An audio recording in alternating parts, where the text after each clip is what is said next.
गुरु मंत्र साधना.com में आप सबका फिर से स्वागत है। मैंने तंत्र मंत्र साधना के संबंधित बहुत सारे वीडियो अपने वेबसाइट के ऊपर प्रकाशित करी हैं और अपने YouTube चैनल के ऊपर भी अक्सर मैं प्रकाशित करता रहता हूँ। अगर आप हमारे साथ अभी तक नहीं जुड़े हैं तो आप ज़रूर जुड़ें, आपको बहुत अच्छी जानकारियाँ प्राप्त होंगी। आज हम शिव पंचाक्षरी मंत्र ओम नमः शिवाय मंत्र का बारे में आपको जानकारी प्रदान करेंगे। ये मंत्र सर्वशक्तिशाली मंत्र है। अगर इसी मंत्र को विष्णु जी ने जाप करके विष्णु पद को प्राप्त करा, ब्रह्मा जी ने जाप करके ब्रह्मा पद को प्राप्त करा। ये मंत्र ब्रह्म स्वरूपा मंत्र है। इससे आप अभीष्ट सिद्धि वरदान प्राप्त कर सकते हैं। बहुत प्रकार की सिद्धियां प्राप्त हो सकती है। इस मंत्र को सिद्ध करने की गुप्त विधियां बहुत सारी हैं। अगर आप वैसे जाप करोगे तो उतना फल नहीं मिलेगा। अगर आप इसको विधि विधान सहित तांत्रिक रूप में अघोर रूप में करते हैं तो आपको आपकी सोच से भी कहीं ज़्यादा फल प्राप्त होगा। इस मंत्र की तांत्रिक सिद्धि कैसे करें, इसके बारे में भी हम चर्चा करते हैं। इस मंत्र की महिमा ब्रह्मा जी ने नारद जी से करते हुए कहा, हे नारद, ये पंचाक्षरी मंत्र परम श्रेष्ठ है। इसकी महिमा अनंत है। इस मंत्र का जाप करने से सभी प्रकार की सिद्धियां प्राप्त होती हैं। सहस्त्र प्रकार के पाप नष्ट हो जाते हैं। वेदों ने भी इसी मंत्र का जाप करते हुए सिद्धियां प्राप्त करी हैं। सच्चिदानंद स्वरूप भगवान सदाशिव इस मंत्र में सदैव स्थित रहते हैं। जो मनुष्य संसारी सुखों में लिप्त रहकर अपने जीवन को नष्ट कर रहा है, उनके कल्याण हेतु भगवान सदाशिव ने इस मंत्र को प्रकट किया है। हे नारद, ये पंचाक्षरी मंत्र पापों को नष्ट करने वाला है। समुद्र जैसे अपार दोषों को ये नष्ट कर सकता है और साधक को अभीष्ट प्रकार की सिद्धियां प्राप्त कर सकता है। ये शिव महापुराण में इस मंत्र की महिमा के बारे में बता रखा है।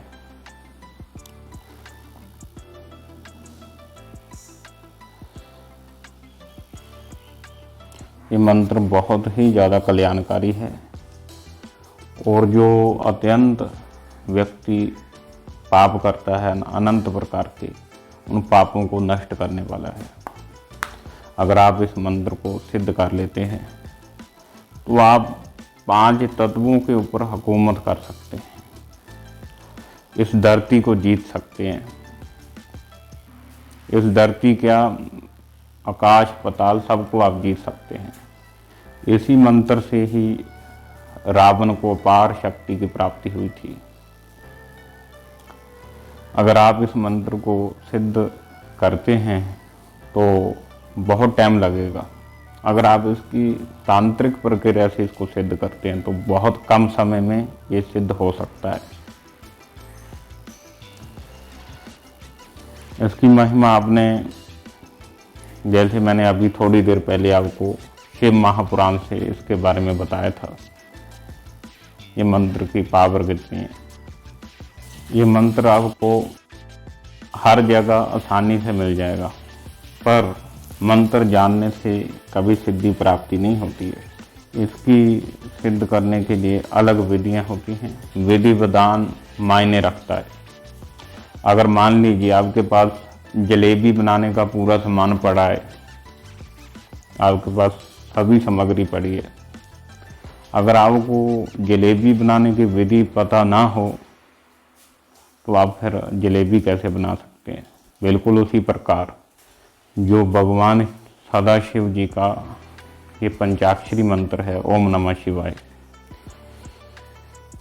इसकी अगर आपको तांत्रिक तरीके से इसकी आपको विधि पता है, विधान पता है, तो आप इसको बहुत ही जल्दी सिद्धि प्राप्त कर सकते हैं, इसको सिद्ध कर सकते हैं और अभीष्ट वर प्राप्त कर सकते हैं। इस मंत्र की महिमा के संबंधित, इसके तेज और प्रताप के संबंधित एक शिव पुराण में कथा आती है। यदु वंश का एक राजा, दशाहर नाम का एक राजा था, अत्यंत प्रतापी था वो। उसका विवाह काशी के राजा के साथ हुआ, काशी के राजा की पुत्री के साथ हुआ, जो परम सुंदरी थी। उसका तेज प्रताप बहुत था, पतिव्रता थी और बहुत ज़्यादा पूजा पाठ करने वाली थी। तब राजा के मन में उसके साथ काम क्रीड़ा करने का विचार आया, उसके साथ संभोग करने का विचार आया। उस कन्या ने मना कर दिया भोग करने से। उसने बोला कि मैंने अभी व्रत धारण कर रखा है। उसने राजा को रोका, बोला कि मैंने व्रत धारण कर रखा है, आप मेरे साथ ये काम अभी ना करें। पर राजा कहाँ मानने वाला था, वो मानने के लिए तैयार नहीं था। उसने सोचा चलो, उसने जबरदस्ती करी। जब जबरदस्ती करी राजा ने, जैसे वो रानी को गले लगाता था, उस टाइम उसका शरीर जलने लगता था। और राजा अत्यंत हैरानी से उस रानी को पूछता है कि जब भी मैं तुम्हें गले लगाता हूँ तो मेरा शरीर जलने लगता है, इसके पीछे क्या कारण है? तो रानी ने बताया कि आपने बहुत सारे पाप कर्म कर रखे हैं, जिसके चलते अगर आप मेरे को स्पर्श करते हैं तो आपका शरीर जलने लगता है। ये पाप कर्म ही आपको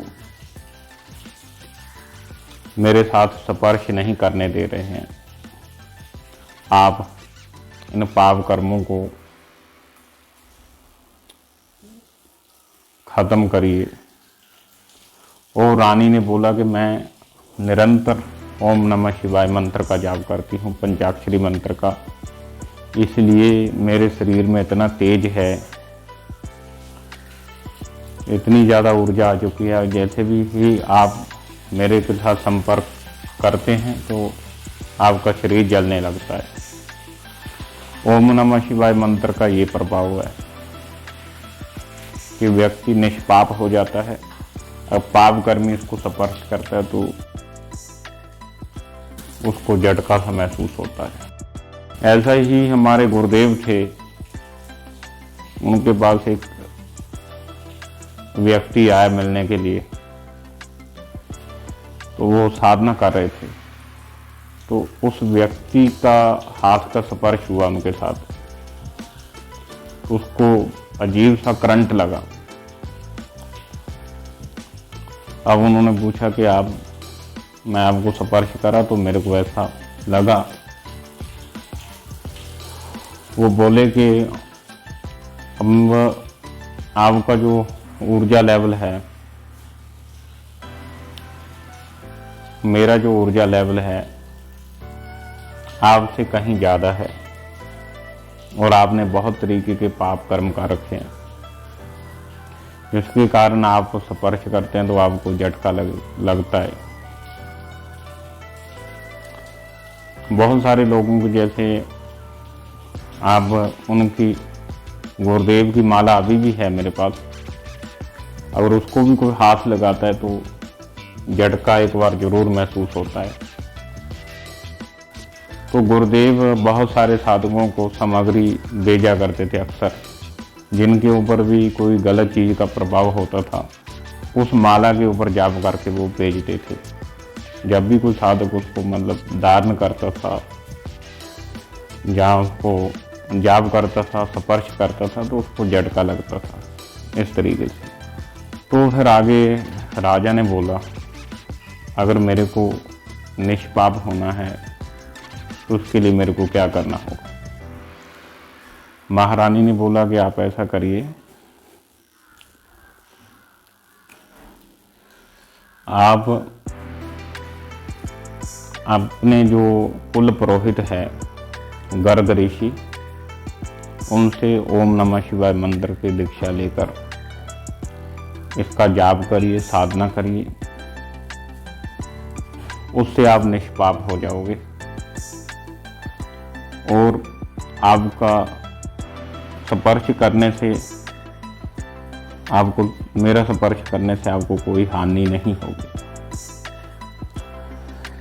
उसके बाद राजा ने भी फिर ओम नमः शिवाय मंत्र की दीक्षा लेकर गर्ग ऋषि से और इसका जाप करना शुरू कर दिया और बहुत सारी जिंदगी में सफलताएं प्राप्त करी और आनंद पूर्वक अपने राज को संभाला। ओम नमः शिवाय ऐसा मंत्र है तो पुत्रहीन को पुत्र देने वाला है, पापी व्यक्ति को निष्पाप करने वाला है और बहुत सारी अभिष्ट सिद्धियां प्रदान करने वाला ये मंत्र है। अगर आप इसकी तांत्रिक साधना करते हैं, उसकी तांत्रिक साधना